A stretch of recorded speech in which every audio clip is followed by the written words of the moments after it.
जय हिंद साथियों, मैं अंकित कुमार यादव आप सभी का स्वागत करता हूं सृष्टि ज्ञान केंद्र में, जहां हम पढ़ रहे हैं कक्षा 12वीं की पॉलिटिकल साइंस और जिसमें चल रहा है अध्याय 5 जिसका नाम है समकालीन दक्षिण एशिया। जब आप इस शब्द को सुनते हैं दक्षिण एशिया, तो आपके मन में कौन सा क्षेत्र आता है? ये आप अपने मन में इमेजिन कीजिए। आपने लास्ट क्लास में जो चैप्टर पढ़ा है उसमें आपने आसियान पढ़ा था, और वो कौन सा था? दक्षिण पूर्व एशिया के बारे में। दक्षिण पूर्व एशिया आपने देख लिया। अब आप चल रहे हैं जानने दक्षिण एशिया। दक्षिण एशिया में कौन है? दक्षिण एशिया में भारत है।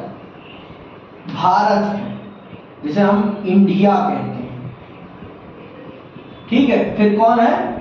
PAK पाक, फिर BANG, फिर NEP, फिर BH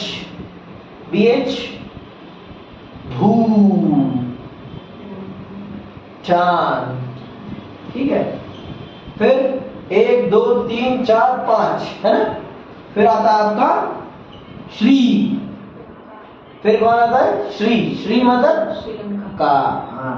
फिर आता है M मालदीव, ठीक है। और फिर उसके बाद कितने हो गए? 1 2 3 4 5 6 7। अब एक रिसेंट टाइम में अफगानिस्तान को भी इसमें AG, अफगानिस्तान को भी ऐड कर लिया गया है। अब इसके सदस्य देशों की संख्या कितनी है? 1 2 3 4 5 6 7 8 सदस्य। पहले अफगानिस्तान ऐड नहीं था, सिर्फ 7 थे, ठीक है। तो ये वो 7 देश हैं जो दक्षिण एशिया में आते हैं। जो किस में आते हैं?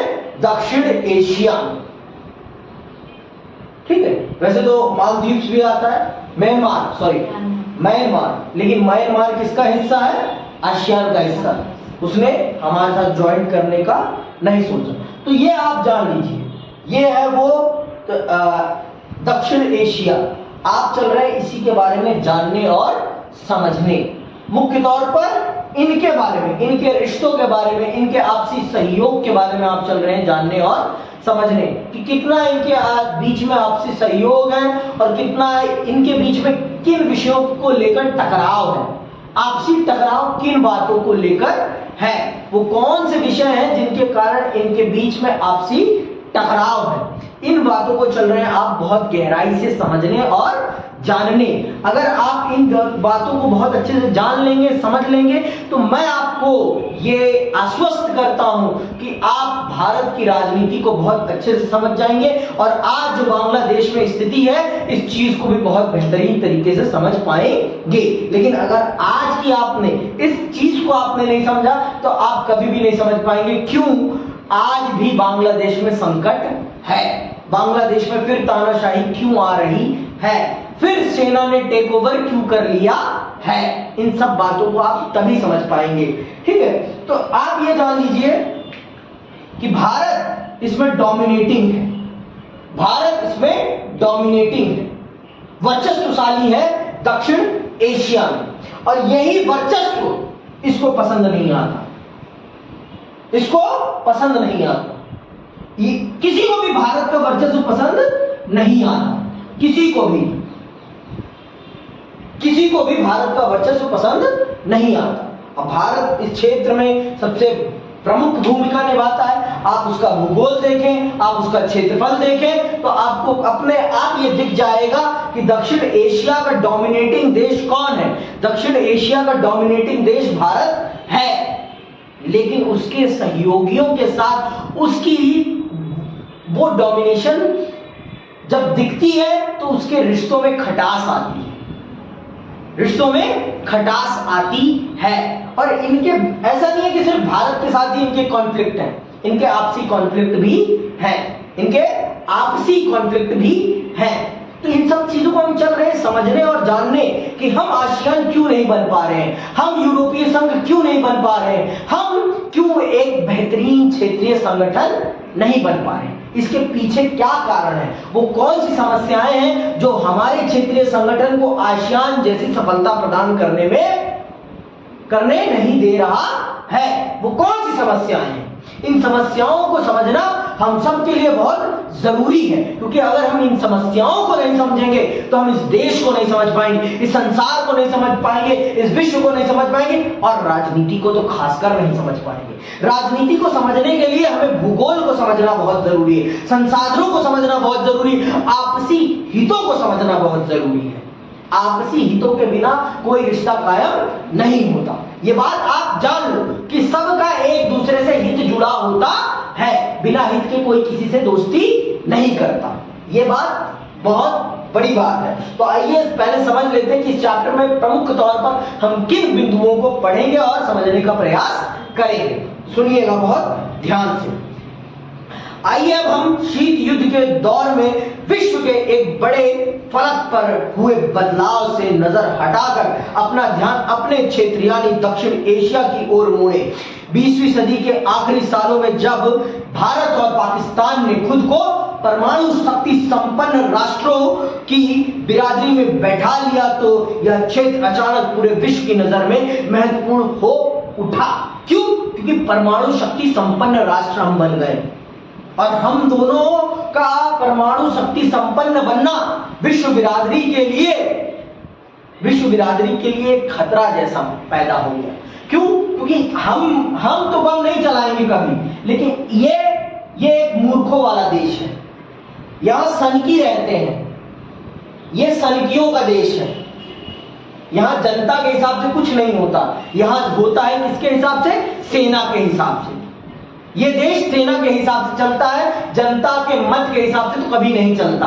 ये दुनिया का एक सबसे बड़ा कठपुतली देश है, सबसे बड़ा कठपुतली देश है। तो जब इसने परमाणु शक्ति प्राप्त करी तो पूरी दुनिया का इस क्षेत्र पर, दक्षिण एशिया पर उनकी नजरों का केंद्रित हो जाना स्वाभाविक था, क्योंकि परमाणु शक्ति कोई छोटी मोटी शक्ति नहीं है। परमाणु शक्ति वो शक्ति है जो समाज को, संसार को समाप्त करने की ताकत रखती है। और इस बात को हम सब समझ चुके हैं कि आज की विश्व बिरादरी में अगर किसी को भी कुछ भी नुकसान होता है और युद्ध होता है तो विश्व के हर देश की अर्थव्यवस्था तबाह होगी। तो इसीलिए जो दुनिया का सबसे ताकतवर देश है संयुक्त राज्य अमेरिका, उसका इस क्षेत्र पर ज्यादा ही ध्यान केंद्रित हो गया, अर्थात उसके साथ विश्व राजनीति का भी ध्यान इधर केंद्रित हो गया। ऐसा नहीं कि पहले नहीं था, पहले भी था, लेकिन उस प्रकार से नहीं था, लेकिन अब पूरी तरीके से केंद्रित हो गया। क्योंकि पहले भी अमेरिका का ये अच्छा दोस्त था। कौन? पाकिस्तान। पाकिस्तान के मदद से ही उसने सोवियत संघ के विखंडन को अंजाम दिया है।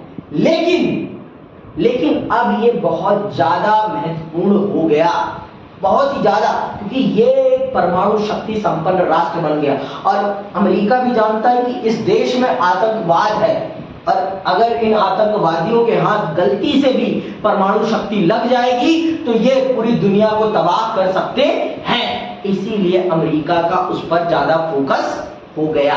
समझ नहीं बात? हमारे पर तो हो गया, हमारी तो पहले से उसके साथ नहीं बनती, हमारी तो उसके साथ शुरू से ही नहीं बनती। समझ नहीं बात? तो हम पर होना तो स्वाभाविक था, लेकिन पाकिस्तान पर ज्यादा बारीकी से हो जाना ये एक थोड़ा अनापेक्षित था, क्योंकि वो तो उसके ही खेमे का देश था। इसके ऊपर और निगरानी बढ़ जाने का सबसे बड़ा कारण है चीन का इसके साथ रिश्ते ज्यादा मजबूत हो जाना, और चीन ने ही इसे परमाणु शक्ति संपन्न बनने में मदद करी है। समझ में आई बात? तो और एक चीज, ये किसी और को फॉर्मूला ना बेच दे। किस चीज का? परमाणु बम बनाने का।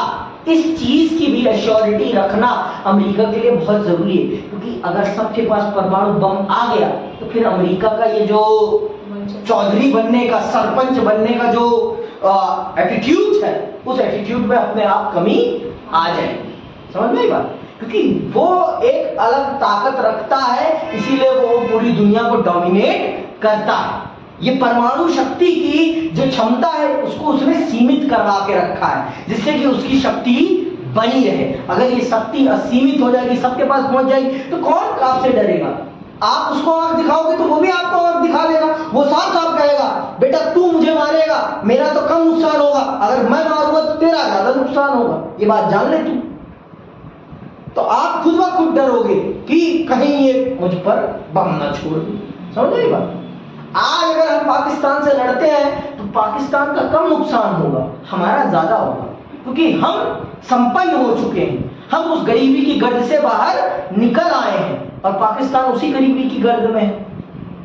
आज उसका नुकसान ज्यादा नहीं होने वाला, हमारा ज्यादा होने वाला। इसीलिए हम ज्यादा से ज्यादा युद्ध को अवॉइड करते हैं, युद्ध को अवॉइड करते हैं। समझ में आई बात? दक्षिण एशिया में बहुत सारी समस्याएं हैं, उन समस्याओं को हम इस चैप्टर में बहुत बखूबी समझेंगे। तो परमाणु शक्ति संपन्न होने के बाद इन देशों पर पूरी दुनिया का ध्यान केंद्रित हो गया। स्पष्ट ही विश्व का ध्यान इस इलाके में चल रहे कई तरह के संघर्षों पर गया। इस क्षेत्र के देशों के बीच सीमा और नदी जल के बंटवारे को लेकर विवाद कायम है। इसके अतिरिक्त विद्रोह, जातीय संघर्ष और संसाधनों के बंटवारे को लेकर होने वाले झगड़े भी हैं। इन वजहों से दक्षिण एशिया का इलाका बड़ा संवेदनशील है और अनेक विशेषज्ञों का मानना है कि आज विश्व में यह क्षेत्र सुरक्षा के लिहाज से खतरे की आशंका वाला क्षेत्र है। साथ ही एक बात और है, इस इलाके के बहुत से लोग इस तथ्य की निशानदेही करते हैं कि दक्षिण एशिया के देश अगर आपस में सहयोग करें तो यह क्षेत्र विकास करके समृद्ध बन सकता है। इस अध्याय में हम दक्षिण एशिया के देशों के बीच मौजूद संघर्षों की प्रकृति और इन देशों के आपसी सहयोग को समझने की कोशिश करेंगे। दक्षिण एशिया के देशों की घरेलू राजनीति से इन झगड़ों या सहयोगों का मिजाज तय होता है अथवा वह इनके मूल में है। इस वजह से अध्याय में पहले दक्षिण एशिया का परिचय दिया जाएगा और कुछ देशों के घरेलू राजनीति की चर्चा की जाएगी। तो आप चल रहे हैं इस अध्याय में इस क्षेत्र की विशेषताओं को जानने और समझने, इस क्षेत्र को बहुत बखूबी समझने कि इस क्षेत्र के देशों में किस प्रकार की समस्याएं, इनके आपसी झगड़े किन किन विषयों पर है और इनके बीच में आपसी सहयोग क्यों कायम नहीं हो पा रहा है। वो कौन सी समस्याएं हैं जो इन्हें आपस में एकजुट नहीं होने देती, वो कौन सी चीजें हैं जो इनको एक दूसरे से दूर रखती हैं। ये चीजें आप चल रहे हैं इस चैप्टर में बखूबी बहुत विस्तार से समझ लें। पहले हम ये समझ लेते हैं कि दक्षिण एशिया क्या है, कौन से क्षेत्र को दक्षिण एशिया कहा जाता है, वो कौन सा क्षेत्र है जो दक्षिण एशिया कहलाता है। तो वैसे तो मैंने आपको बता दिया कि इन देशों को मिलाकर बना है आपका दक्षिण एशिया। इन क्षेत्रों को कहा जाता है दक्षिण एशिया के क्षेत्र। फिर भी हम एक बार किताब से समझ लेते हैं। भारत और पाकिस्तान के बीच क्रिकेट मैच कितना महत्वपूर्ण होता है यह हम बखूबी जानते हैं। हमने यह भी देखा है कि क्रिकेट मैच देखने के लिए पाकिस्तान अथवा भारतीय फैंस जब एक दूसरे के देशों में पहुंचते हैं तो उनका बड़ा आदर सत्कार होता है, गर्मजोशी से मेजबानी की जाती है। यही हाल दक्षिण एशियाई मामलों का भी है। यह एक ऐसा क्षेत्र है जहां सद्भाव और शत्रुता, आशा और निराशा तथा पारंपरिक शंका और विश्वास साथ साथ बसते हैं। यहाँ दोस्ती भी है, दुश्मनी भी है, यहाँ मित्रता भी है और यहाँ शत्रुता भी है, यहाँ आशा भी है, यहाँ निराशा भी है, सब है। यहाँ इस क्षेत्र के देशों में सब कुछ मौजूद है।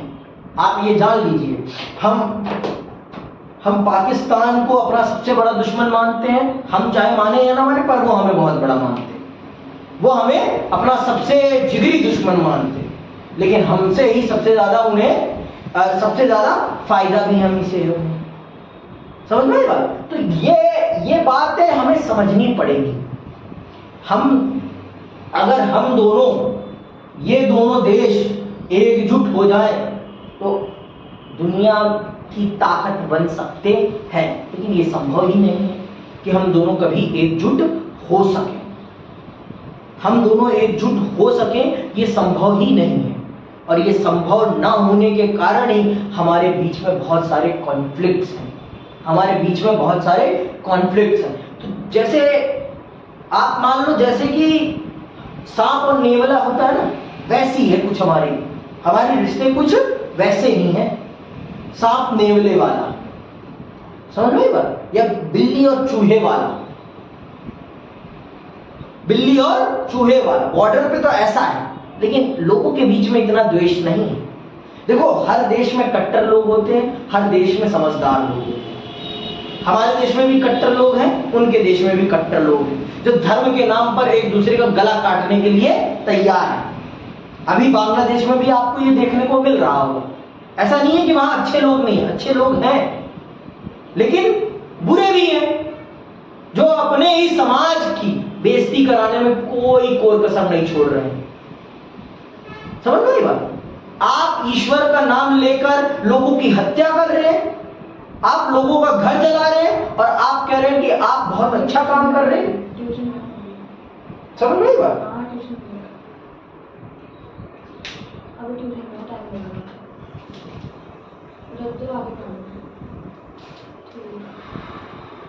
शुरुआत हम एक बुनियादी सवाल से करें कि दक्षिण एशिया है क्या।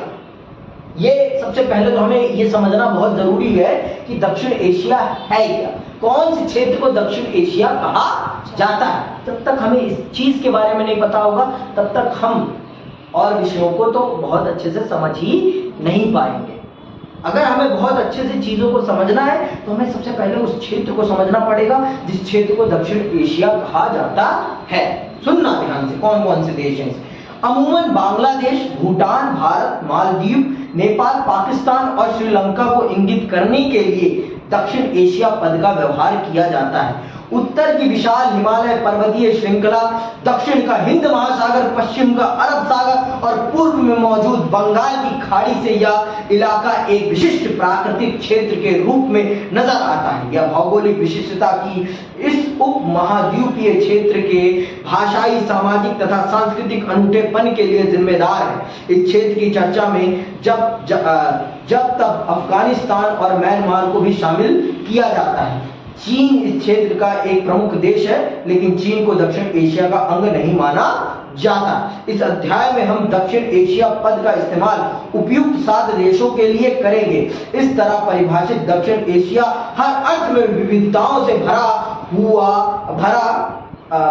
पूरा इलाका है, फिर भी भू राजनीतिक धरातल पे यह एक क्षेत्र है। सच में ये एक ही क्षेत्र है, और एक समय था भी ये एक ही क्षेत्र।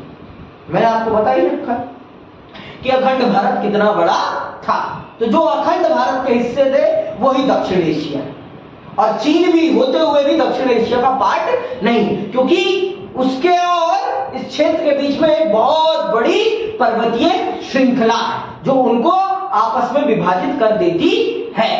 इसीलिए उसका हमारे साथ कोई संपर्क नहीं है, डायरेक्ट संपर्क तो नहीं है।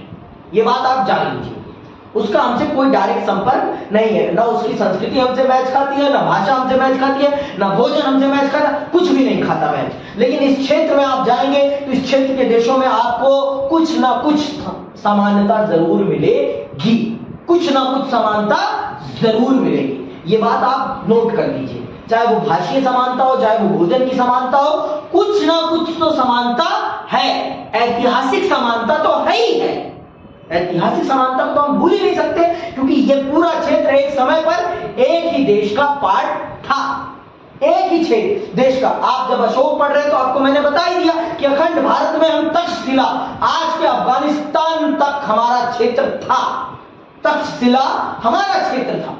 हिंदुकुश पर्वत हमारे अंदर आता था, हिंदुकुश पर्वत को बिना पार किए भारत में प्रवेश करना संभव नहीं था। समझ में आएगा? तो इतना बड़ा क्षेत्र एक समय दक्षिण एशिया का पार्ट था। आज भी यही क्षेत्र दक्षिण एशिया कहलाता है। कभी कभी इसमें अफगानिस्तान को भी जोड़ लिया जाता है और म्यांमार को भी जोड़ लिया जाता है। तो प्रमुख तौर पर 7 देशों को दक्षिण एशिया का देश कहा जाता है। इसमें यहाँ इंडिया, पाकिस्तान, बांग्लादेश, नेपाल, भूटान, श्रीलंका और आपका 1 2 3 4 5 6 7, ठीक है, मुख्य रूप से ये, और कभी कभी इसको भी ऐड कर दिया जाता है। यही मैंने बताया था पहले भी, ठीक है। तो इनके बीच में बहुत सारी समानताएं भी हैं, बहुत सारी भिन्नताएं भी। भाई दुनिया के सबसे विविधतापूर्ण देशों में से कोई है तो वो कौन सा देश है? भारत है।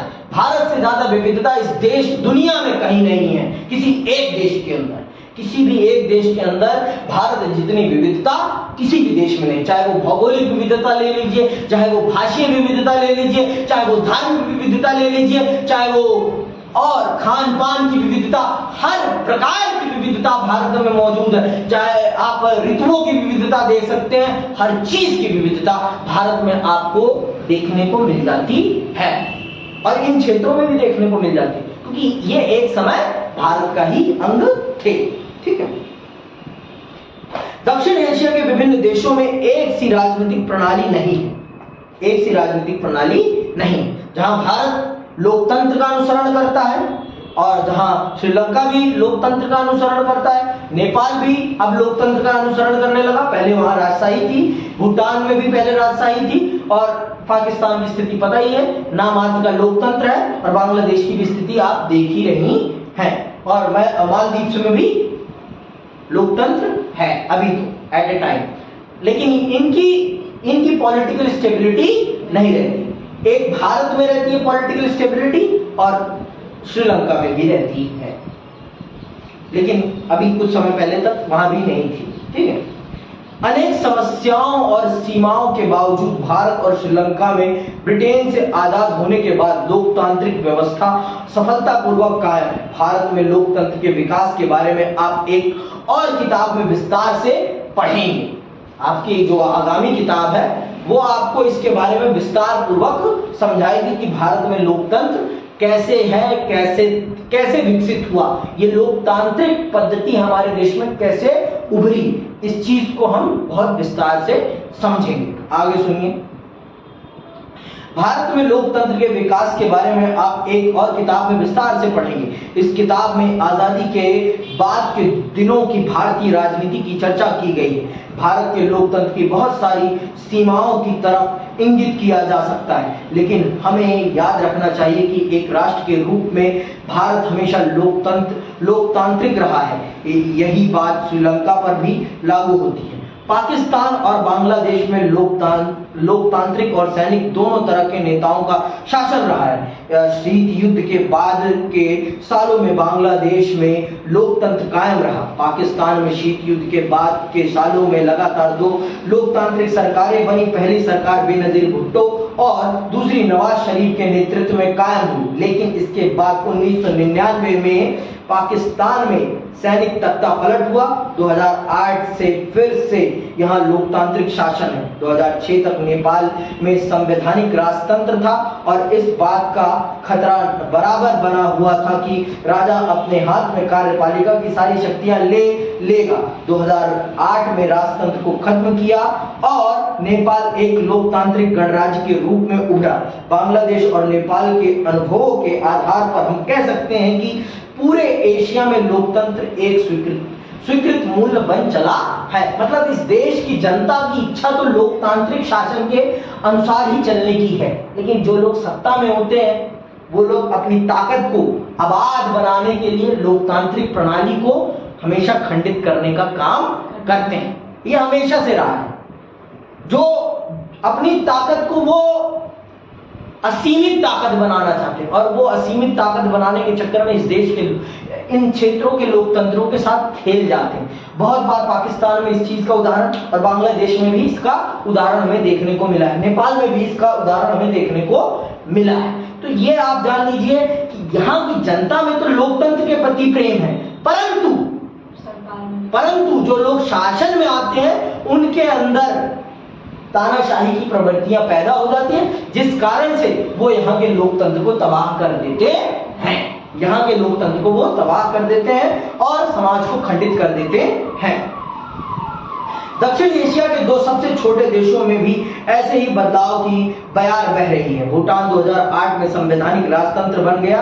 राजा के नेतृत्व में यह बहुदलीय लोकतंत्र के रूप में उभरा। दूसरा द्वीपीय देश मालदीव 1968 तक सल्तनत हुआ करता था। 1968 में यह एक गणतंत्र बना और यहाँ शासन की अध्यक्षात्मक प्रणाली अपनाई गई। 2005 के जून में मालदीव की संसद ने बहुदलीय प्रणाली को अपनाने के पक्ष में एक मत से मतदान किया। मालदीवियन डेमोक्रेटिक पार्टी का देश के राजनीतिक मामलों में दबदबा है। MDP ने 2018 में हुए चुनाव में जीत हासिल की।